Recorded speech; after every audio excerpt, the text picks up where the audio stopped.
Alhamdulillah hadana li hadza wa ma kunna linahtadiya laula an hadana Allah. Asyhadu an la ilaha illallah wahdahu la syarikalah wa asyhadu anna Muhammadan abduhu wa rasuluh alladzi la nabiyya ba'd. Alhamdulillah ikhwata fillah, kita kembali lagi dalam pelajaran dan kita akan melanjutkan pelajaran tafsir ya. Untuk akhlak paling besok saja ya, karena belum kebawa ya. Sini rumah bukunya ya. Nah, sini tentunya bagaimana kita masih di pendahuluan dulu ya. Bahwa kewajiban seorang muslim di dalam mendalami Al-Quran itu. Nah, kita harus tahu dulu apa itu tafsir ya. Dari kata al-fusr ya. Maknanya itu adalah membuka sesuatu yang tertutup. Sedangkan secara istilah atau syar'inya menjelaskan makna-makna Al-Quran Al-Karim ya itu. Itu bisa juga misalnya dari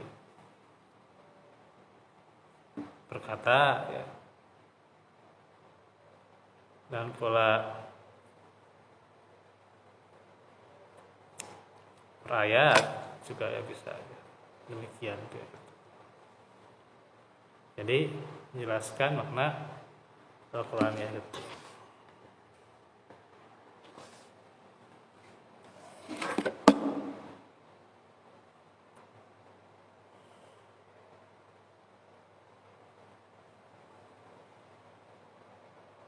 Nah, kembali lagi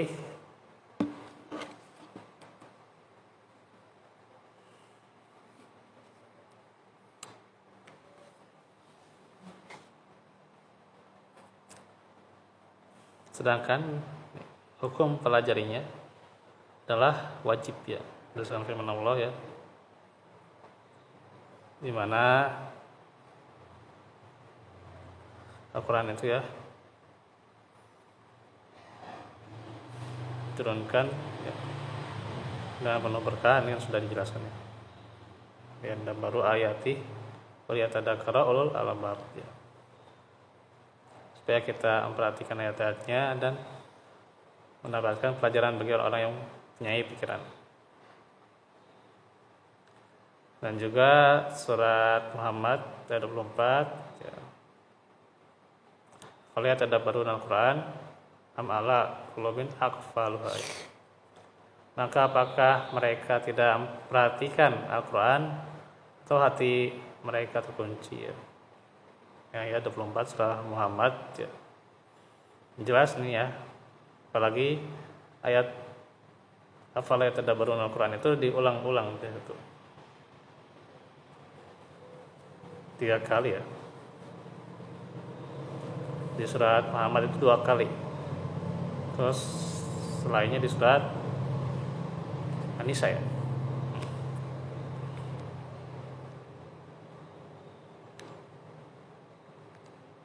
Maka ini menjelaskan bagaimana pentingnya dari belajar ilmu tafsir itu. Terlepas bahwa adanya kekhawatiran ya, ketika misalnya mempelajari tafsir seperti ya beberapa kekhawatiran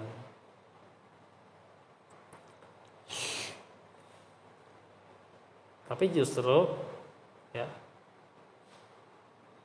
kalau Al-Quran tidak dipelajari pendalamannya ya seseorang itu ya akan tersesat nantinya itu. Ketika mempelajari tentang sholat aja tidak mempelajari tafsirnya ya sholat itu cuma ruku sujud itu aja gitu. ya ayyuhalladzina amanu ruk'u wasjudu kan soalnya cuma rukuk sujud sungguh gitu. Jelaskan ya. Iya nggak dijelasin ya. Coba jadi orang itu kalau nggak pelajari tafsir Al-Quran ya sesat. Ya udah kalau tanpa pelajari ya cuman Al-Quran doang tuh ya, hanya memahami isinya tuh ya.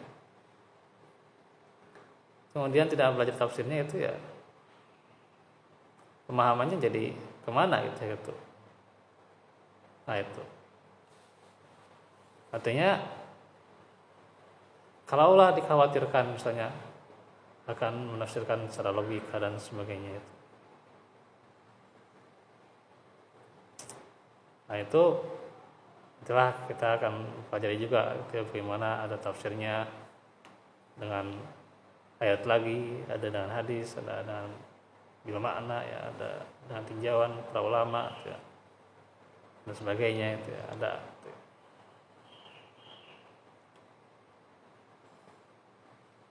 Sehingga tentunya ya sudut mana yang dikatakan menafsirkan dengan logika akal pikiran kita itu, ya Allah alam itu. Terus mempelajari tafsir nanti kekhawatirannya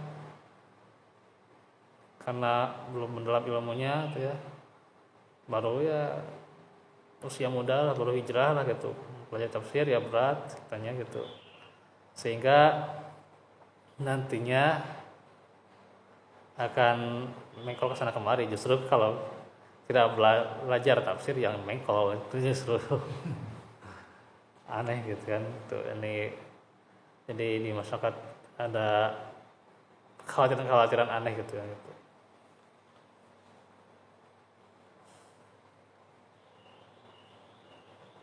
Justru kalau Al-Quran tidak ditafsirkan ya kan ada hadis kan. Hadis tujuannya juga kan menjelaskan Al-Quran kan gitu. Terus juga para ulama juga memahami Al-Quran dan memahamannya sesuai dengan diantaranya dasar ilmunya ya. Kalau mereka tidak menjelaskan penjelasan tentang Al-Quran ini ya bagaimana? Nah itu.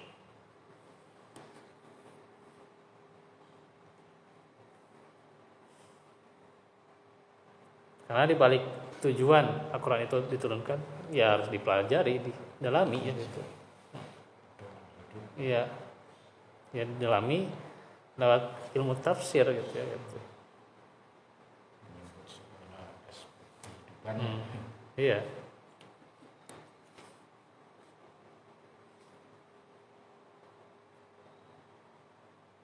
Nah, kita lihat ini ya. Beberapa yang dijelaskan bahwa aspek berdasarkan ayat yang pertama tadi bahwa Allah telah menjelaskan bahwa hikmah diturunkannya Al-Quran yang diberkahi ini adalah agar manusia mentadaburi atau merenungi ayat-ayatnya dan mengambil pelajaran dari kandungannya. Tadabur artinya merenungi lafaz-lafaz ya, guna mencapai pengetahuan tentang makna-maknanya. Sebab bila tidak demikian maka hilanglah hikmah diturunkannya Al-Quran, sehingga ia hanya menjadi lafaz yang tidak ada paruhnya sama sekali ya. Seperti undang-undang lah contoh. Undang-undang kita lihat undang-undang. Jadi saya nggak akan bicara soal negara enggak ya. Undang-undang itu ya kita kasih undang-undang, berikan undang-undang. Kalau tidak dipelajari undang-undang itu ya, tidak dipahami, tidak didalami ya, lihat aja banyak pelanggaran. Gitu. Zaman sekarang kan apalagi ya gitu. Gitu. Yang namanya undang-undang, apalagi Al-Quran ya. Ini undang-undang Allah ya. Apakah seseorang membatasi dirinya ya, untuk pelajari? Nah itu yang jadi pertanyaan. undang-undang saja ya, kalau tidak dipelajari ya sulit kita untuk menaati undang-undang itu ya gitu. Ada pasal-pasalnya gitu ya. Sampai ya kalau ilmu yang dia yang pelajari ya, dia yang spended untuk kesana ya, sampai gitu ya gitu ilmunya gitu ya, dia hafal ya pasal-pasalnya, kita mah ada beberapa hafal beberapa hafal ya ya. Nah, ini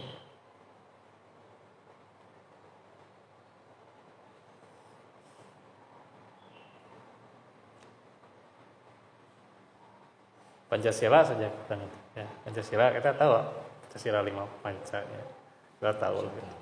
Tapi kalau nggak dijelaskan gitu ya bingung juga si Pancasila itu gitu, bingung gitu ya. Ya jelaskan hanya dalam khutbah Jumat ya, itu juga hanya beberapa gitu ya, kita masih bingung tuh untuk mengamalkan tuh. Nah itu bagi Al-Quran tuh, gitu.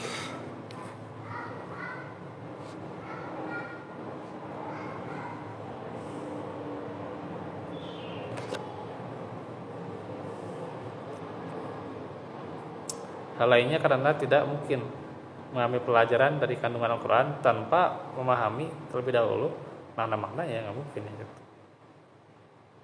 Kita ingin mendapatkan pelajaran dari Al-Quran ya cuman Al-Quran itu apalagi dulu kan tidak boleh diterjemahkan dan sebagainya. Ya bagaimana orang bisa memahami bab tentang ya tentang akidah ya, tentang akhlak, tentang fikih, sholat ya, tentang muamalah, tentang munakahat dan sebagainya. Gimana orang bisa memahami ya? Kalau Al-Quran tidak diterjemahkan coba. Gitu.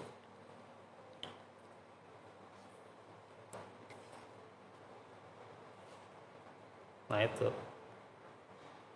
pentingnya seorang belajar tafsir. Dan juga aspek penarilan berdasarkan ayat yang kedua nih, surat Muhammad ya, adalah bahwa Allah Ta'ala telah mencela orang-orang yang tidak mentadabburi Al-Quran. Sinyal ini dapat diambil dari pernyataan akan terkuncinya hati-hati mereka dan tidak sampainya kebaikan kepadanya, karena mereka tidak mau mempelajari. Jangankan ya di kondisi itu ya, di saat itu pula yang mendakwahkannya terkadang ya dicela. Ya, Nabi Muhammad dicelanya luar biasa tuh ya. Nah zaman ini tentunya apalagi lebih penting lagi ya, dikala banyaknya filosofi, pemikiran ya, paradigma, ya penting kita harus belajar Al-Quran. Mendalami Al-Quran penting sekali itu. Ini paradigma, terkadang kita selalu terbuai dengan paradigma filosofi tanpa kita benar-benar mempelajarinya ini sesuai dengan Al-Quran atau tidak. Kata-katanya seakan-akan indah, bahasanya luar biasa harum ya, dan retorikanya luar biasa itu ya, seperti di luar kepala di dalam kepala itu. Nah itu. Tapi ternyata ketika diteliti lagi, dipelajari lagi, nah ini apakah sesuai dengan Al-Quran atau tidak? Ya.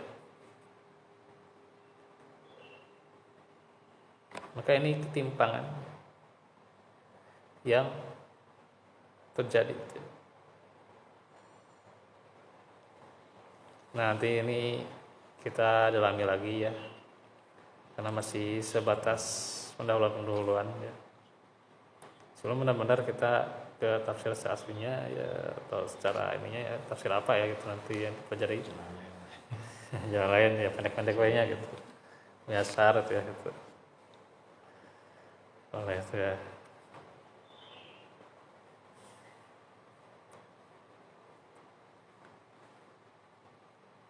nanti tentunya mudah-mudahan Allah berikan berbagai dari saran dan prasarana ya, kemudahan dan kemudahan ya. Termasuk memang saya juga walaupun memang terkadang ya dan kebanyakannya saya itu download ya gitu, download aplikasi atau PDF ya gitu. Sehingga ya udah emang jarang juga beli buku ya. Tapi di situ juga ada ilmu tafsir itu ya gitu.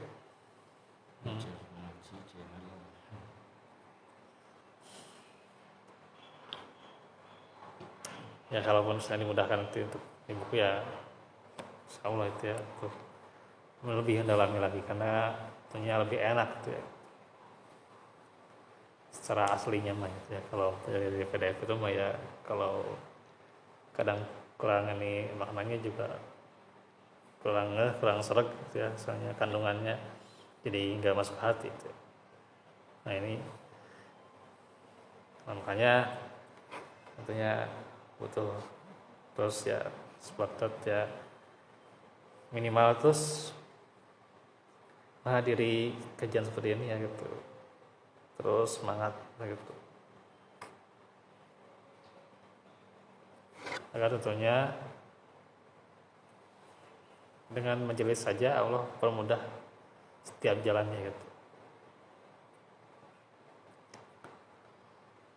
Ya kita kadang memang terbengkalai itu ya dengan keluarga dan seterusnya itu ya. Kadang memang terbengkalai ya kita harus berupaya ya berusaha agar tentunya prioritas termasuk juga bagaimana menuntut ilmu gitu ya. Ini menjadi pula terhias terpijak dalam diri kita sehingga Al-Quran benar-benar ya menambahkan generasi Al-Quran, ciptakan generasi Al-Qurannya dari diri kita ya, dari diri kita. Jangan ketika misalnya kita ingin generasi Al-Quran ini sesuai dengan Al-Quran ya, kalau dari diri kitanya tidak mau mengamalkan Al-Quran ya bagaimana, berat. Tidak ada teladan bagi keturunan kita ketika misalnya kita ya susah dalam beramal, tidak bersegera dalam beramal, atau misalnya kita kadang melakukan dosa-dosa, kadang perkataannya masih gimana itu kayak cita-cita generasi Qurani aduh jauh tuh ya dari harapan tuh.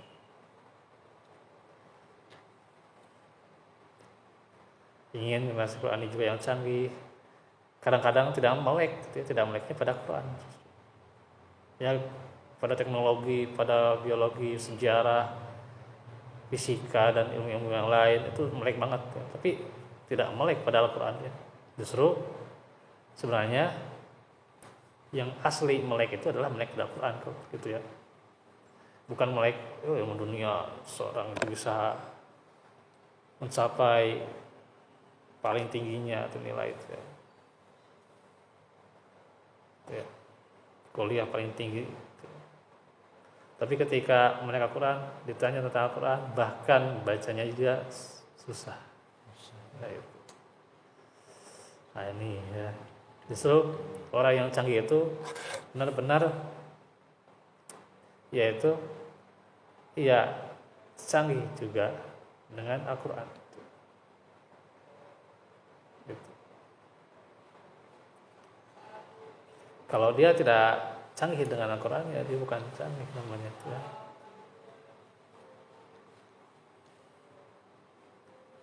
Dia malah salah manggih gitu bahasa Sunda namanya salah manggih, bukan canggih, itu salah manggih gitu. Orang yang dia bilang oh saya canggih gitu ya tapi tidak mulai dengan Al-Quran dia salah manggih gitu. Nah, baru orang yang melek dengan Al-Quran itu baru yang benar-benar canggih itu.